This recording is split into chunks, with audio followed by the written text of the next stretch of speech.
یا رسول اللہ میں نکاح کرنا چاہتی ہوں. تو آپ صلی اللہ علیہ وسلم نے فرمایا مجھے تو طلب نہیں ہے. آپ کو اس نے پیغام نکاح دیا تھا. تو ایک صحابی بیٹھے تھے, کہنے یا رسول اللہ آپ میرا نکاح کر دیں اس کے ساتھ. تو آپ نے فرمایا مہر دینے کے لیے تیرے پاس کچھ ہے؟ اس نے کہا میرے پاس کچھ نہیں. فرمایا ڈھونڈ کے لاؤ, کوئی چیز لاؤ. تو مہر نکاح کا اہم حصہ ہے. تو واپس آئے, کہنے لگے مجھے تو کچھ نہیں ملا. آپ نے فرمایا تمہیں کچھ صورتیں یاد ہیں قرآن کی؟ اس نے کہا مجھے فلاں صورتیں یاد ہیں.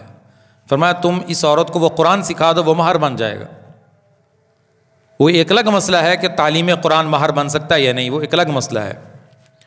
عرض کرنے کا مقصد یہ ہے کہ آپ صلی اللہ علیہ وسلم نکاح کے موقع پر مہر ادا کرنے کی تاکید فرماتے تھے.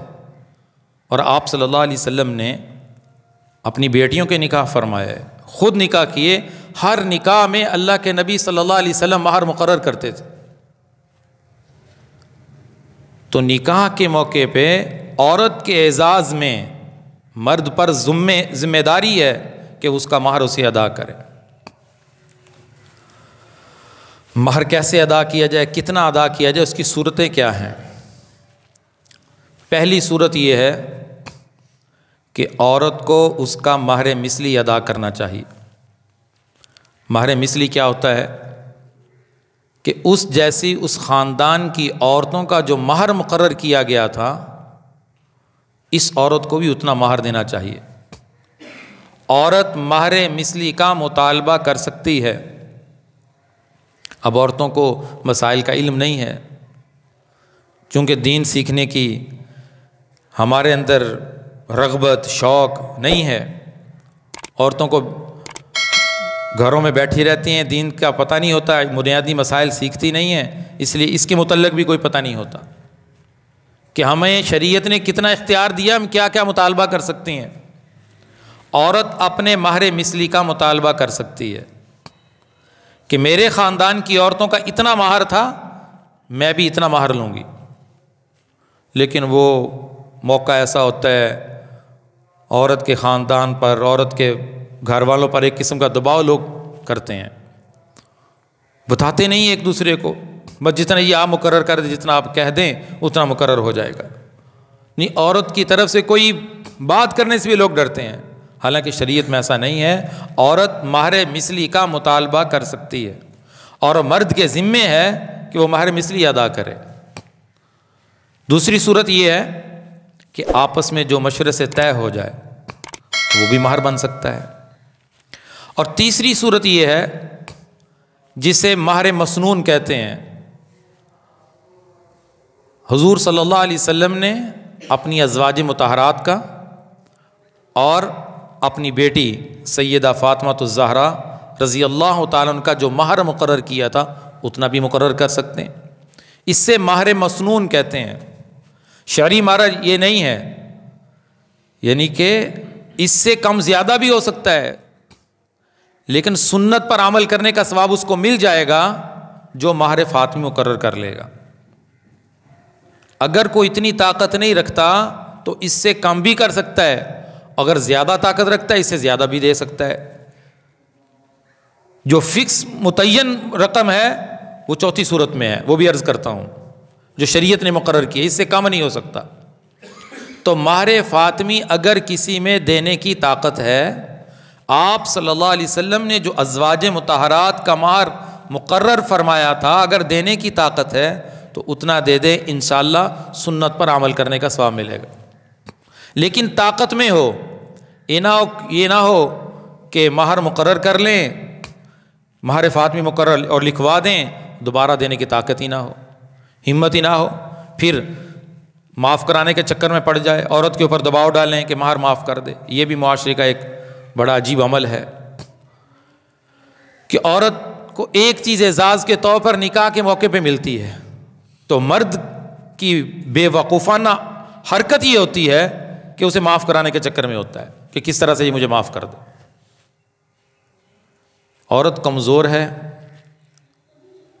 اس لیے کہنے سے دل میں نہ بھی ہو تب بھی وہ بیچاری مجبور ہو کر معاف کر دیتی ہے. جبکہ ایسا معاف کروانا شرعاً جائز ہی نہیں ہے۔ بہرحال میں عرض کر رہا تھا کہ اگر مرد دیکھے میری طاقت میں اتنا مہر میں ادا کر سکتا ہوں، پھر وہ مہر فاطمی مہر مسنون مقرر کرے، وگرنہ جو شریعت نے مقرر کیا ہے اتنا ادا کر دے، اس سے کم نہیں ادا ہو سکتا۔ مہر فاطمی کیا ہے؟ آپ صلی اللہ علیہ وسلم اپنی ازواج مطہرات کا عمومی طور پر کتنا مہر مقرر فرماتے تھے؟ اس کی مقدار اس زمانے میں 500 درہم تھی۔ ہمارے زمانے میں اس کی مقدار 131 تولہ 3 ماشے بنتی ہے۔ آپ صلی اللہ علیہ وسلم کی ازواج مطہرات کا جو مہر تھا، یا آپ صلی اللہ علیہ وسلم نے حضرت فاطمہ کے نکاح کے موقع پہ جو مہر مقرر فرمایا تھا وہ 500 درہم تھا، اور 500 درہم کو آج کے وزن کے حساب سے اندازہ لگائیں تو 131 تولہ 3 ماشے چاندی بنتی ہے۔ زمانے کے حساب سے، وقت کے حساب سے ریٹ آپ کو پتہ ہے مختلف ہو جاتا ہے، تو 1 تولہ چاندی کی قیمت بازار سے معلوم کر لیں، اس قیمت کے حساب سے قیمت نکالی جا سکتی ہے کہ 131 تولہ 3 ماشہ چاندی کی قیمت کتنی بنتی ہے۔ تو بہرحال اگر کوئی مہر فاطمی مسنون مہر مقرر کرنا چاہے تو وہ بھی کر سکتا ہے، لیکن میں نے بار بار یہ بات عرض کی ہے کہ مرد کے دینے کی طاقت بھی ہو، وہ ادا کرنے کی ہمت بھی رکھتا ہو، پھر مقرر کرے۔ اگر طاقت اور ہمت نہیں ہے، رقم زیادہ بنتی ہے تو پھر وہ مقرر نہ کرے۔ یہ نہ ہو کہ کل کو اتنا مہر فخر کے طور پہ مقرر کر لے، رواج بن چکا ہے کہ ہم نے تو اتنا مہر باندھا تھا، اور دوبارہ دینے کی طاقت نہ ہو، پھر معاف کرانے کے چکر میں پڑ جائے۔ اور چوتھی صورت، اس سے کم مہر نہیں دیا جا سکتا۔ قد علمنا ما فرضنا علیہم فی ازواجہم، اللہ رب العزت فرماتے ہیں ہمیں علم ہے کہ جو ہم نے مردوں کے ذمے عورتوں کا مہر مقرر کیا ہے۔ تو احادیث کی روشنی میں امام ابو حنیفہ رحمۃ اللہ علیہ فرماتے ہیں کہ جو مہر مقرر ہے وہ 10 درہم ہے۔ 10 درہم آج کے زمانے کے حساب سے جو وزن ہے وہ 2 تولے 7 ماشے چاندی، 7.5 ماشا چاندی بنتی ہے۔ 2 تولے تقریباً آپ کہہ لیں 3.25 تولے چاندی ہے۔ بازار سے اس کی قیمت معلوم کریں کہ 3.25 تولہ چاندی کی قیمت کتنی ہے۔ جو قیمت بازار والے، چاندی کا کام کرنے والے زرگر لوگ بتائیں، اس حساب سے مہر مقرر کیا جائے۔ اس سے کم مہر مقرر کرنا جائز نہیں ہے۔ مہر کے بغیر نکاح نہیں ہوتا، کامل ہی نہیں بنتا۔ مہر ادا نہیں کرے گا اس کا نکاح کامل ہی نہیں ہے۔ تو شریعت نے زیادہ مرد پہ بوجھ نہیں ڈالا، بہت معمولی رقم بنتی ہے، 2 تولے 7.5 ماشے 3.25 تولے، 5,000 بن جائے گی، زیادہ سے زیادہ 5,000 ہوگی آج کے زمانے میں۔ لیکن میں حیران ہوتا ہوں، کئی ایسے موقعوں کے اوپر لوگوں کی کوشش ہوتی ہے کہ کم سے کم یہ چیز لکھوائیں، کم سے کم مقرر ہو، اور ایک رواج ہے ابھی تک لوگ، چونکہ جاہلیت ان سے نکلی نہیں ہے، جاہلیت والی باتیں آج بھی لوگ کرتے ہیں۔ کہتے ہیں جی مہر کتنا لکھنا ہے؟ کہتے ہیں 32 روپے لکھ لیں۔ 32 روپے عورت کا اعزاز، شرم میں ڈوب مرنے کا مقام ہے کہ عورت اتنی بڑی قربانی کر کے اپنے والدین کا گھر چھوڑ کے اپنے آپ کو ایک شخص کے حوالے کر رہی ہے، اور اس کے اعزاز میں کتنے روپے مقرر کیے جا رہے ہیں؟ 32 روپے۔ کہتے ہیں یہ مہر شرعی ہے، کوئی مہر شرعی نہیں ہے، بالکل جھوٹ ہے، ایسا کوئی نہیں ہے۔ پتہ نہیں کسی زمانے میں ہو سکتا ہے 3.25 تولہ چاندی کی قیمت 32 روپے ہو، انہوں نے مقرر کر دی ہو تو لوگوں نے وہیں سے 32 روپے پکڑ لیے، ایسا نہیں ہے۔ تو میں نے ایک مقدار بتا دی کہ جو شریعت نے مقرر کی ہے وہ مقدار 3.25 تولہ چاندی ہے، اس سے کم مہر مقرر کرنا جائز نہیں۔ بھئی اگر مہر دینے کی طاقت نہیں ہے تو پھر شادی نہ کریں، نکاح نہ کریں۔ شریعت نے تو پہلے کہا کہ نکاح وہ کرے جو نان نفقے پر قادر ہو، نان نفقے پر قدرت رکھتا ہو، وہ شادی کرے، وہ نکاح کرے۔ بیوی کے ضروری اخراجات پورے کر سکتا ہو، اولاد کے اخراجات پورے کر سکتا ہو، مہر دینے کی قدرت اور طاقت ہو، وہ نکاح کرے۔ شریعت نے تو نکاح کو بہت آسان بنایا ہے، بڑے بڑے رسموں کے پیٹ بھریں گے، ہر بندے کو راضی کرنے کی کوشش کریں گے، 200 بندوں کی بارات لے کر جائیں گے، گاڑیوں والوں کو لاکھوں روپے کرایہ دیں گے، فلمیں ویڈیو بنانے والے کو لاکھوں روپے دے اس پہ اڑا دیں گے، سارے خرچے کریں گے۔ جب مہر دینے کی بات آئے گی 32 روپے لکھ لیں، شرم نہیں آتی، 2000 روپیہ لکھ لیں، 1000 روپیہ لکھ لیں۔ رسموں کا پیٹ بھرنے کے لیے لاکھوں روپے خرچ ہوں، اور جو شریعت نے حکم دیا اور کہ عورت کا اعزاز کرو، عورت کا اکرام کرو، کہ وہ اتنی بڑی قربانی کر کے اپنے گھر سے رخصت ہو کر تمہارے گھر میں آ رہی ہے، تم اس کے اعزاز میں یہ چیز مقرر کرو، اس سے بھاگنے کی کوشش کرتے ہیں، اسے کم سے کم کرنے کی کوشش کرتے ہیں۔ یہ کوئی مردانگی نہیں ہے کہ جہاں ہم اتنا خرچہ رسموں پر کرتے ہیں تو جو شریعت کا حکم ہے اس کو کیوں ہم پیچھے چھوڑتے ہیں۔ تو لہٰذا میں نے 4 صورتیں مہر کی بتا دی ہیں کہ مہر فاطمی مقرر کر لیں اگر طاقت ہے، زوجن آپس میں طے کر لیں، عورت مہر مثلی کا مطالبہ کر سکتی ہے، اور چوتھی صورت میں نے کہا جو مہر شرعی ہے اس سے کم مقرر کرنا دینا جائز نہیں ہے، درست نہیں ہے، اتنا دینا ضروری ہے۔ میں نے اندازہ لگایا کہ 5000 روپے آج کے زمانے میں بنتے ہوں گے، اگر مزید چاندی کا ریٹ بازار سے پتہ کیا جا سکتا ہے کہ 2.25 تولہ چاندی کتنی رقم کی ہے، جتنی رقم بتائی جائے اس حساب سے مہر مقرر کیا جائے۔ اب اس سے کسی میں زیادہ ہے، زیادہ بھی مقرر کر سکتا ہے، 20,000 دینا چاہے، 10,000 دینا چاہے وہ بھی دے سکتا ہے، لیکن اس سے کم جائز نہیں ہے۔ اس سے زیادہ جتنی طاقت اور ہمت اتنا مقرر کریں جتنی دینے پر قدرت ہے۔ حضرت عمر رضی اللہ تعالیٰ عنہ زیادہ مہر مقرر کرنے سے منع کرتے تھے، تو آپ نے ایک مرتبہ خطبہ دیا تو اسی کا ذکر فرمایا۔ ایک عورت کہنے لگی کہ آپ زیادہ مہر مقرر کرنے سے لوگوں کو منع اس لیے کرتے تھے، لوگ مقرر کر لیتے تھے پھر ادا نہیں کرتے تھے، اس لیے حضرت عمر رضی اللہ تعالیٰ منع کرتے تھے۔